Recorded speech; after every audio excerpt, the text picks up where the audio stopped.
मित्रांनो, या स्टॉलवरती भेळपुरी खूपच फेमस आहे आणि आता आपण त्याची प्रोसेस बघणार आहोत. चला तर मग आता भेळ ओके. चिरमुऱ्यानंतर हे पुरी टाकलेली आहे, शेव टाकलेली आहे, जिरेपूड, लाल तिखट, ही खारी बुंदी. Okay okay. कांदा आहे, ओके. टोमॅटो आहे, कोथिंबीर टाकली जाते. चिंचेचं कोळ तू स्वतः बनवतोस की काय विकत आणतोस? कसं स्वतः बनवतोस? ओके. वा. पूर्ण एक जीव होते. हा. हे बघा भेळ. साधारण किती पुऱ्या असतात प्लेटला? 5 पुऱ्या असतात. ओके. चिंचेचा कोळ घेतलेला आहे, पाणीपुरीचं तिखट पाणी सुद्धा गेले यामध्ये. आता ही जी काय भेळ केली आहे वरती टाकली जाईल. ओके.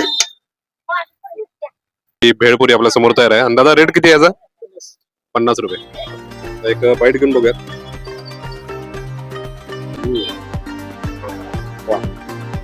पुरीची भेळ ही जगात भारी आहेत. या स्टॉलवरती मित्रांनो जेव्हा तुम्ही याल तेव्हा खूप छान पद्धतीनं भेळपुरी तुम्हाला नक्कीच इथं टेस्ट करायला मिळेल.